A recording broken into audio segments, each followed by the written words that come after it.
नमस्कार, speed news मध्ये आपलं स्वागत। पाहुयात आजचं बातमीपत्र।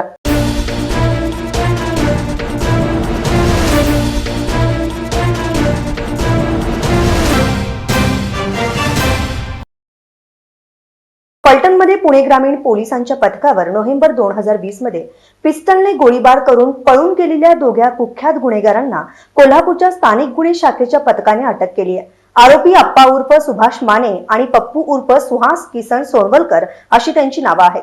पुणे बेंगलोर महामार्गावर शाहू टोल नाक्याजवळ सापळा रचून ही कारवाई केली आहे।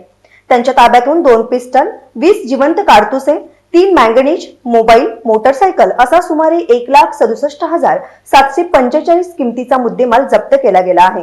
वेगवेगळ्या गंभीर स्वरूपाचे व ट्रिपल मोका कायद्याअंतर्गत कारवाईतील पाहिजे असलेले हे गुन्हेगार होते, अशी माहिती पोलीस अधीक्षक शैलेश बलकवडे यांनी पत्रकार परिषदेत दिली आहे। स्थानिक गुन्हे अन्वेषण शाखेचे वरिष्ठ पोलीस निरीक्षक तानाजी सावंत यांना गोपनीय बातमीदारांकडून बातमी मिळाली की कोडोली पोलीस ठाण्याकडील दाखल गुन्ह्यातील फरारी आरोपी अप्पा उर्फ सुभाष ज्ञानदेव माने हा साथीदार यांच्यासह गडिंग्लज येथून कोल्हापूरकडे बिगर नंबर प्लेटच्या मोटरसायकलवरून येत असल्याची खात्रीशीर माहिती त्यांना मिळाली। त्यानुसार शाहू नाका ते कोल्हापूरकडे जाणाऱ्या रोडवर शिवाजी विद्यापीठाच्या अलीकडे दबा धरून बसले असताना शाहू टोल नाका येथे असलेल्या पथकाने तो बिगर नंबरच्या मोटरसायकलवरून येत असल्याची माहिती मिळाली।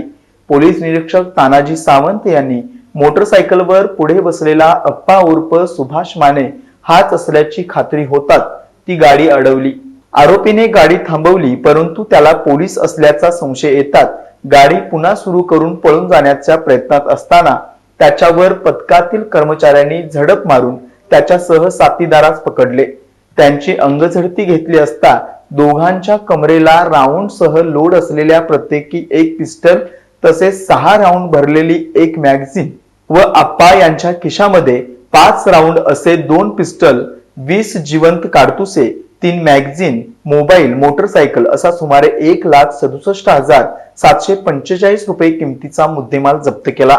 या दोघांच्या विरोधात राजारामपुरी पोलीस ठाण्यात भारतीय हत्यार कायदा कलमाप्रमाणे गुन्हा दाखल केला आहे। आज रोजी आपली स्थानिक गुन्हे शाखाची टीम आणि पोलीस मुख्यालयाची आमची जी टीम आम्ही तयार केली होती, एक रेकॉर्डवरचे अतिशय खुखार आरोपी जे आहेत आणि आंतरजिल्हा ज्यांचं संपूर्ण राहिलेलं आहे कार्यक्षेत्र, मागील 10 वर्षांमध्ये वेगवेगळ्या प्रकारचे फायरिंगचे ज्यांच्यावरती गुन्हे आहेत, रॉबरीच्या घटना असतील, दरोड्याच्या घटना असतील, अटेम्प्ट टू मर्डर आहेत, पोलिसांवरती सुद्धा फायरिंग केल्याच्या त्यांच्या 3 ते 4 घटना यापूर्वी घडलेल्या आहेत। अशा प्रकारच्या आरोपींना पकडण्यामध्ये कोल्हापूर पोलीस दलाला आज यश प्राप्त झालेलं आहे। अचूक इन्फॉर्मेशनच्या बेसिसवरती हे पूर्ण ऑपरेशन स्थानिक गुन्हे शाखाचे प्रभारी अधिकारी आणि त्यांच्यासोबत मुख्यालयाच्या आमच्या अधिकाऱ्यांच्या टीमनी एकत्रित हे ऑपरेशन केलेलं आहे। सदरील आरोपीची मागची पार्श्वभूमी ही फायरिंग करण्याची आहे आणि पोलिसांवरती वेगळ्या प्रकारे फायरिंग करून तो पसारी झाला होता यापूर्वी। त्या हिशोबाने आपण पूर्ण हे ऑपरेशनमध्ये QRTचा पण वापर केला होता आणि पूर्ण काळजी घेऊन, आणि आपल्याला एक्सपेक्टेड होतं की काही फायरिंगसारखी पण घटना होऊ शकते, पण अत्यंत व्यवस्थित प्लॅनिंग उत्कृष्ट असल्यामुळे आपल्याला त्यांना पिकअप पण चांगल्या पद्धतीने करता आलं आणि त्यासाठी पूर्ण टीमचं मनापासून आपण कौतुक करतोय आणि त्यांना रिवॉर्डसुद्धा घोषित केलेला आहे। या आरोपींवरती जो मेन मुख्य आरोपी आहे अप्पा माने, त्याच्यावरती 20 गुन्हे दाखल आहेत आणि रिसेंटमध्ये नोव्हेंबर 2020 मध्ये पुणे ग्रामीण हद्दीमध्ये राजगड या ठिकाणी ज्वेलरी शॉपीवरती जो दरोडा पडला होता फायरिंग करून, आणि त्याच्यानंतर मग पोलीस पुणे ग्रामीणच्या टीमवरती फायरिंग फलटणमध्ये झाली, तिथे त्याच्यामध्ये याचा सहभाग मोठ्या प्रमाणामध्ये होता आणि त्याला अटक केलेली आहे। 6 गुन्ह्यांमध्ये त्याच्यावरती तो वॉन्टेड होता। यापैकी 4 गुन्हे हे त्याच्यावरती यापूर्वी मोका लागलेले आहेत। कोल्हापूर हद्दीमध्ये सुद्धा 2019 मध्ये त्याच्यावरती मोका लागला होता आणि मोक्यामध्ये तो फरार होता। तर अशा प्रकारच्या मोठ्या एका आंतरजिल्हा आरोपी आहे त्याच्या पकडण्यामध्ये पोलिसांना यश प्राप्त झालेलं आहे। नक्कीच भविष्यातल्या ज्या घटना आहेत आणि आता पण जी काही एखाद दुसरी घटना आपल्या हद्दीमध्ये किंवा बेळगावमध्ये झाली असती तीही प्रतिबंध करण्यामध्ये पोलीस दलाला यश प्राप्त झालेलं आहे। महापालिकेच्या बुधवारी सादर झालेल्या अंदाजपत्रकात पाणीपट्टी दरात 10% वाढ करण्यात आली आहे। विशेष म्हणजे 20,000 लिटर पाणी वापरापर्यंत कोणतीही करवाढ नाही। करवाढ करून नागरिकांना त्रास देण्याचा हेतू नाही, पण पाणी पुरवठा योजनेचा वाढता खर्च लक्षात घेता दरवाढ अपरिहार्यच होती। 8 वर्ष कोणतीही वाढ नसल्याने यंदा वाढ करावी लागल्याची माहिती प्रशासक डॉक्टर कादंबरी बलकवडे यांनी आज पत्रकार परिषदेत दिली आहे. महापालिकेचा अर्थसंकल्प बुधवारी जाहीर करण्यात आला. यावेळी पाणीपट्टीत वाढ करण्यात आली. 0 ते 20,000 लिटर पाणी वापरणाऱ्या ग्राहकांना कोणतीही करवाढ नाही. अशा ग्राहकांचे प्रमाण 40% इतके आहे. 21 ते 40,000 लिटर पाणी वापरासाठी 10% वाढ आहे. 40,000 लिटरवरील पाणी वापरासाठी 15% वाढ करण्यात आली. व्यावसायिक आणि औद्योगिक पाणी वापरांसाठी 15% वाढ करण्यात आली. महत्त्वाचे म्हणजे गेल्या 6 ते 7 वर्षापासून पाणीपट्टीत कोणत्याही प्रकारची वाढ केली नव्हती. यंदा मात्र वाढ करावी लागत आहे. पाणी उपसा करण्यासाठी लागणाऱ्या विजेचा खर्च वाढला असून त्याचसोबत पाटबंधारे विभागाची पाणीपट्टी आणि इतर अनुषंगिक खर्च विचारात घेता पाणी पुरवठा विभागातून 60 कोटी रुपयांचे उत्पन्न मिळते, तर सुमारे 45 कोटी रुपये इतका खर्च होतो. त्यामुळे ही वाढ करण्यात आली आहे. काही सुविधामध्ये अंशतः वाढ आहे, जसं पाणीपट्टीच्या अनुषंगाने 20,000 लिटरपर्यंतच्या कुठलीही वाढ नाही. म्हणजे 20,000 लिटरपर्यंतचा कोणताही वापर जर तुम्ही करत असेल तर कोणताही वाढ यामध्ये सुचवला गेला नाही आहे. 20चे पुढे म्हणजे 21,000पेक्षा तुम्ही जास्त वापर करत असेल तर 21 ते 40,000 लिटरपर्यंतची जो वाढ आम्ही मान्य केलेली आहे ते आम्ही 1,000 लिटरचे अनुषंगाने ₹1.15 एवढी वाढ मान्य केलेली आहे. आणि 40,000 लिटरचे पुढे जर असेल तर प्रत्येक 1,000 लिटरच्या अनुषंगाने ₹3 एवढी वाढ केलेली आहे. ही वाढ जर लक्षात घेतली तर MJPचे वाढ केल्यानंतर सुद्धा MJPचे जो आज रोजी रेट्स आहे तेच त्या हिशोबाने 50% पण महानगरपालिका घेत नाही आहे. ग्रामपंचायतीमध्ये यापेक्षा दुप्पटने पाणीपट्टी द्यावं लागतात. आणि 2013 पासून जवळपास 8 वर्षानंतर आम्ही हा वाढ मान्य केलेली आहे. वाढ करण्याचा हेतू फक्त एवढा आहे की जेव्हा तुम्ही सर्व पाणीचा वापर करतो तो योग्यरित्या कमी पाणीचा वापर जर केला आणि तुमची कन्झम्पशन 20,000 लिटरपेक्षा जर कमी जर असेल तर कुठलाही वाढीव रुपया तुम्हाला द्यावा लागणार नाही. कोणताही समन्वय नसलेल्या आणि विकासाच्या तळमळीचा पूर्ण अभाव असलेल्या राज्यातील सत्ताधारी महाविकास आघाडी सरकारच्या बेबंद बेधुंद कारभारामुळे महाराष्ट्र राज्य सर्व बाजूंनी संकटात सापडले आहे. राज्यात असुरक्षिततेचे निराशेचे वातावरण निर्माण झाले असून राज्याला संकटात ढकलणाऱ्या महाविकास आघाडी सरकारच्या निषेधार्थ भारतीय जनता पार्टी कोल्हापूरच्या वतीने आज संपूर्ण कोल्हापूर शहरात भाजपचे जिल्हाध्यक्ष राहुल चिकोडे यांच्या नेतृत्वाखाली चला जाब विचारूया, जनतेशी संवाद साधूया हे अभियान राबवण्यात आलं आहे. भ्रष्टाचार, अकार्यक्षमता, गुन्हेगारी अशा दुष्टकृत्यांचा पाडा वाचण्यासाठी महाविकास आघाडी सरकारचा खरा चेहरा जनतेसमोर येण्यासाठी भारतीय जनता पार्टीच्या 7 मंडळामध्ये प्रमुख पदाधिकारी, महिला आघाडी, युवा मोर्चा यांचे संयोजक यांनी स्वतंत्रपणे हे अभियान यशस्वी केले. आज सकाळी 10 वाजता शहरातील प्रमुख मार्गावर प्रत्येकाला दिलेल्या ठिकाणी माहिती पत्रकाचे वितरण, रस्त्याच्या दुतर्फा असलेली दुकाने, घरे या ठिकाणी जाऊन देण्यात आली व या सरकारच्या चुकीच्या बाबी लोकांसमोर नीटपणे कार्यकर्त्यांनी मांडल्या. यावेळी भाजपचे असंख्य पदाधिकारी या अभियानात सहभागी झाले होते. या अभियानाचे नेतृत्व जिल्हाध्यक्ष राहुल चिकोडे यांनी केले. यावेळी महिला आघाडी जिल्हाध्यक्षा गायत्री राऊत, राजू मोरे, संजय सावंत, विजयसिंह खाडे पाटील यांच्यासह इतर कार्यकर्ते उपस्थित होते.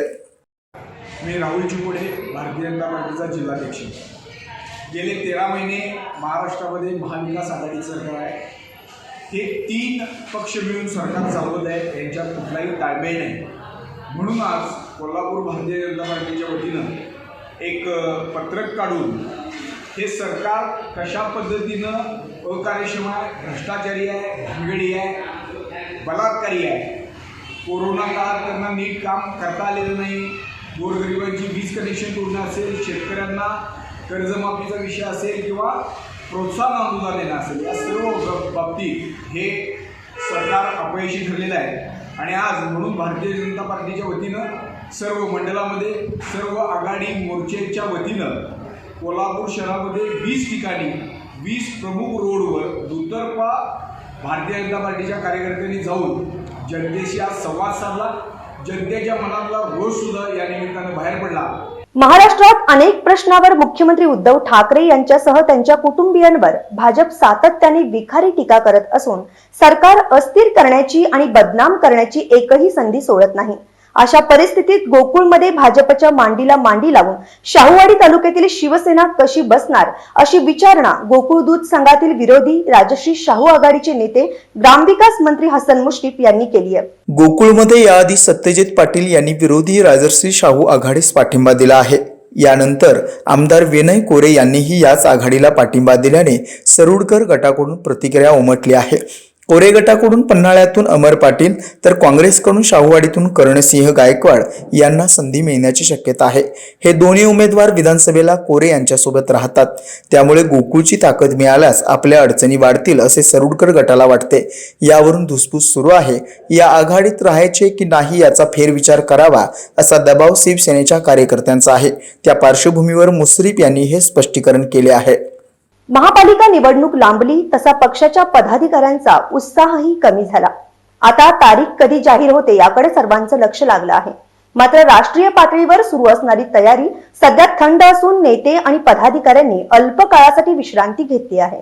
निवडणुकीच्या उत्सवात सर्वात पुढे असतात ते पक्षाचे पदाधिकारी आणि दुसऱ्या फळीतील नेते. सभांची तयारी, उमेदवारांची यादी हे सगळे करण्यामध्ये पदाधिकारी पुढे असतात. पक्षाचे कार्यालय तर लग्नघरासारखे गजबजलेले असते. पक्षाचे राज्यस्तरावरील नेत्यांचे दौरे असतात. ते या कार्यक्रमाला प्रमुख कार्यकर्त्यांच्या बैठका घेतात. इथेच पक्षाच्या व्यूहरचना ठरतात. मात्र सध्या सर्वच पक्षात शांतता दिसते. निवडणूक लांबल्याने नेत्यांनीही यावेळी विश्रांती घेतली आहे. कोल्हापुरात शेती आणि शेतकऱ्यांच्या प्रश्नावर गेली 20 वर्षे सातत्याने शेकडो आंदोलने करून त्यांना न्याय मिळवून देण्याची भूमिका घेणारे आंदोलक संजय पाटील यांची किसान ब्रिगेड या राष्ट्रीय पातळीवर काम करणाऱ्या शेतकरी संघटनेच्या राष्ट्रीय सरचिटणीसपदी संघटनेचे राष्ट्रीय संस्थापक अध्यक्ष तसेच दैनिक देशोन्नतीचे मालक आणि संपादक श्री प्रकाश पोहरे, कार्याध्यक्ष अविनाश काकडे यांनी नियुक्ती केली आहे. प्रकाश पोहरे यांनी शरद जोशी यांच्या खांद्याला खांदा लावून आंदोलन करताना अनेक गुन्हे स्वतःच्या अंगावर घेतले आहेत. संजय पाटील यांच्यावर राष्ट्रीय सरचिटणीस पदाबरोबर कर्नाटक आणि गोवा या राज्यांची सुद्धा प्रभारी म्हणून जबाबदारी देण्यात आली आहे. किसान ब्रिगेडचे मुख्य उद्देश विषमुक्ती शेती असून सेंद्रिय शेतीला प्रोत्साहन देणे, शेतकऱ्यांचा उत्पादन खर्च कमी करणे असे असून शेतकऱ्यांचे प्रश्न तसेच शेतकऱ्यांच्या बेरोजगार मुलांचे प्रश्न सोडवण्यासाठी संघटनेची प्रमुख भूमिका असेल. नुकतेच किसान ब्रिगेडचे किसान विरोधी कायद्याला विरोध करण्यासाठी 15 दिवसांची सायकल यात्रा काढण्यात आली होती. संजय पाटील यांच्या निवडीबद्दल त्यांचे सर्वत्र अभिनंदन होत आहे. सध्या जगभरात अनेक देश कोरोनाच्या दुसऱ्या लाटेचा सामना करत आहेत. भारतातही पुन्हा कोरोनाचा प्रादुर्भाव झपाट्याने वाढत चाललाय. या पार्श्वभूमीवर केंद्र सरकारने एक्स्ट्राझेनेकाच्या कोरोना लसीच्या निर्यातीला तात्पुरती स्थगिती दिली आहे. सिरम इन्स्टिट्यूट ऑफ इंडियाची कोविशिल्ड ही लस भारतातून अनेक देशांना पुरवण्यात येत आहे. यामध्ये जगभरातील 180हून अधिक देशांना लस पुरवण्याचे लक्ष्य आहे. भारताने जगातील अनेक देशांना 60 मिलियन डोसचा पुरवठा केला असून यातील 8.5 मिलियन डोस हे मदत म्हणून देण्यात आले आहेत, तर 34 मिलियन डोस कमर्शियल म्हणून दिले आहेत. भारताने निर्यात रोखल्यानं कोवॅक्सच्या सुविधेवर परिणाम होणार आहे. इतर देशांना पुरवण्यात येणारी लस बंद करण्यात आलेली नाही, मात्र सध्या निर्यात थांबवली आहे. लशींचा देशातील गरज किती आहे याची माहिती घेतल्यानंतरच इतर देशांना पुरवठा करण्यात येईल असं सांगितलं जातं. सरकारचे प्राधान्य देशातील नागरिकांना लस करणं हे आहे. देशातील लसीचं उत्पादन वाढलं असून कोविशिल्ड आणि कोवॅक्सिनचा वापर आपत्कालीन परिस्थिती करण्यासाठी मंजुरी सुद्धा देण्यात आली आहे. अशा परिस्थितीत सरकार 2 महिन्यानंतर आढावा घेऊन देशातून लस निर्यात करण्याचा निर्णय घेणार आहे.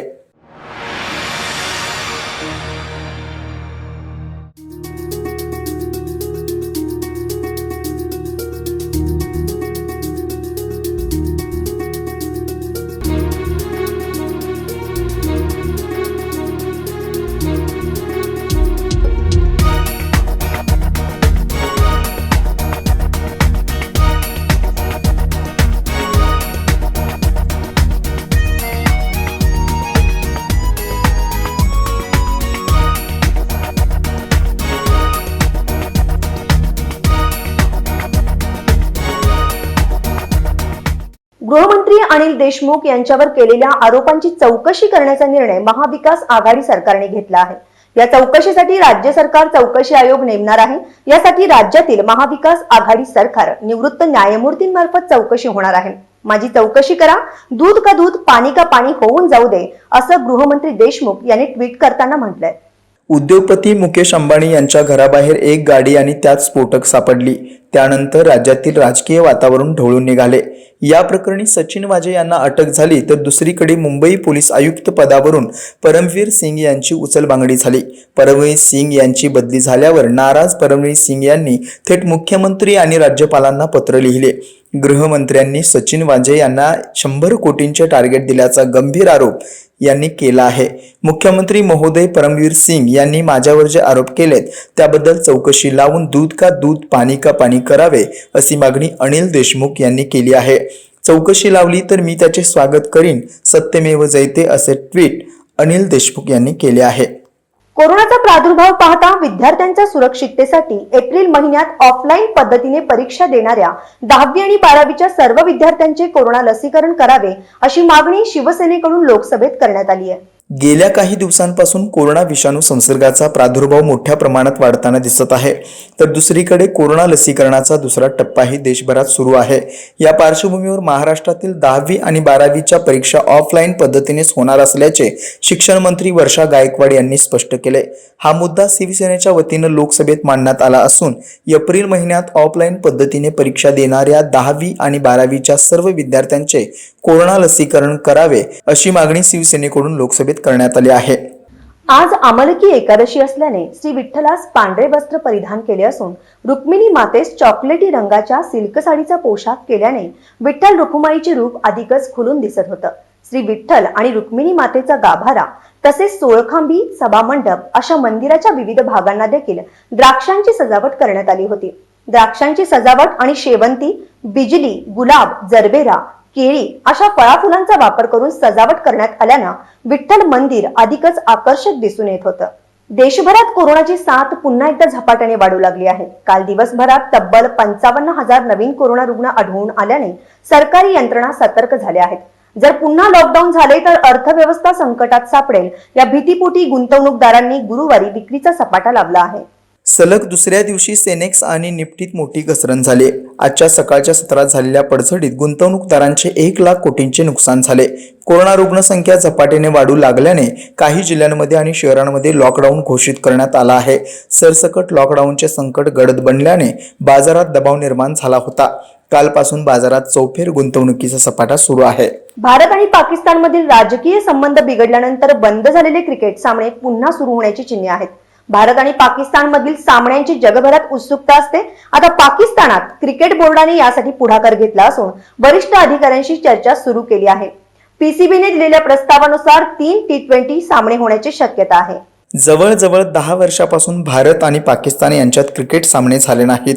2007 साली अखेरची द्विपक्षीय मालिका झाली होती तेव्हा पाकिस्तानने 5 वनडे आणि 3 कसोटी मालिका खेळण्यासाठी भारत दौरा केला होता. पण 2008 साली मुंबईवर झालेल्या दहशतवादी हल्ल्यानंतर दोन्ही देशातील संबंध बिघडले. त्यानंतर पाकिस्तान संघ 2012 व 2013 साली मर्यादित षटकाची छोटी मालिका खेळण्यासाठी भारत दौऱ्यावर आला होता. जागतिक क्रिकेटमध्ये भारत आणि पाकिस्तान यांच्यात हाय व्होल्टेज लढती होतात. या लढतीत केवळ 2 देशांतीलच चाहते नव्हे तर अन्य देशातील क्रिकेट चाहते पाहत असतात. गेल्या काही वर्षात या दोन्ही देशातील क्रिकेट सामने झाले नाहीत. राजकीय संबंध बिघडल्यामुळे द्विपक्षीय मालिका झाल्या नाहीत. हे दोन्ही संघ केवळ ICCच्या स्पर्धेत एकमेकांविरुद्ध लढतात. प्रेमसंबंध व अनैतिक संबंधात अडथळा ठरत असल्याच्या कारणावरून सुशांत मोरे या युवकाची हत्या केल्याच्या आरोपात आरोपी संतोष पुंडलिक कापसे वय 24 राहणार वठार तर्फे वडगाव व दमयंती राजू यादव वय 30 राहणार इंदिरानगर इचलकरंजी या दोघांना जिल्हा व सत्र न्यायाधीश PD शेळके यांनी गुरुवारी जन्मठेपेची शिक्षा सुनावली आहे. या खटल्याकडे संपूर्ण हातकलंगले इचलकरंजी परिसराचं लक्ष लागून राहिलं होतं. खटल्याची माहिती अशी, दमयंती यादव हिचे मयत सुशांत मोरे याच्याशी प्रेमसंबंध होते. यानंतर दमयंती ही आरोपी संतोष कापसे याच्या संपर्कात येऊन तिचे प्रेमसंबंध निर्माण झाले. याबाबतची माहिती पहिला प्रियकर सुशांत मोरे याला समजली. त्यातून दमयंती यादव, संतोष कापसे, सुशांत मोरे यांच्यात वादावादी झाली. त्यानंतर सुशांत मोरे हा दिनांक 25 जून 2014 रोजी आरोपी दमयंती यादव व संतोष कापसे वाठार तर्फे वडगाव येथे राहत असलेल्या ठिकाणी आला. आपले प्रेमसंबंध आणि अनैतिक संबंधात सुशांत हा अडथळा ठरत असल्याच्या कारणावरून दमयंती व संतोष कापसे यांनी सुशांतच्या डोक्यात लाकडी बॅट घालून खून केला. त्यानंतर मृतदेह राहत असलेल्या भाड्याच्या करातील किचन कट्ट्याच्या खाली लपवून ठेवला. यानंतर खुनाच्या गुन्ह्यात गोवले जाऊ नये तसेच शिक्षा होऊ नये म्हणून आरोपी संतोष कापसे व दमयंती यादव यांनी सुशांतचा मृतदेह प्लॅस्टिकच्या पोत्यात बांधून निलेवाडी ते एतवडे रोडवर उसाच्या शेत जमिनीच्या कडेला झुडपात फेकून दिला आणि पुरावा नष्ट करण्याचा जाणीवपूर्वक प्रयत्न केला. या गुन्ह्याचा तपास पेठ वडगाव पोलिसांनी करून दोषारोप पत्र न्यायालयात दाखल केलं. या खटल्यात एकूण 17 साक्षीदार तपासण्यात आले. सरकारी वकील अमित महाडेश्वर यांनी मांडलेला युक्तिवाद ग्राह्य मानून जिल्हा व सत्र न्यायाधीश B.D. शेळके यांनी आरोपींना जन्मठेपेची शिक्षा सुनावली. या खटल्या प्रकरणी ॲडव्होकेट झेबा पठाण, ॲडव्होकेट गजानन कोरे, M. नाईक, मिलिंद टेडी आदींचे सहकार्य मिळाले. याबरोबरच आजचं बातमीपत्र इथेच संपलं. पाहत रहा speed news live 24. Stay live, stay update.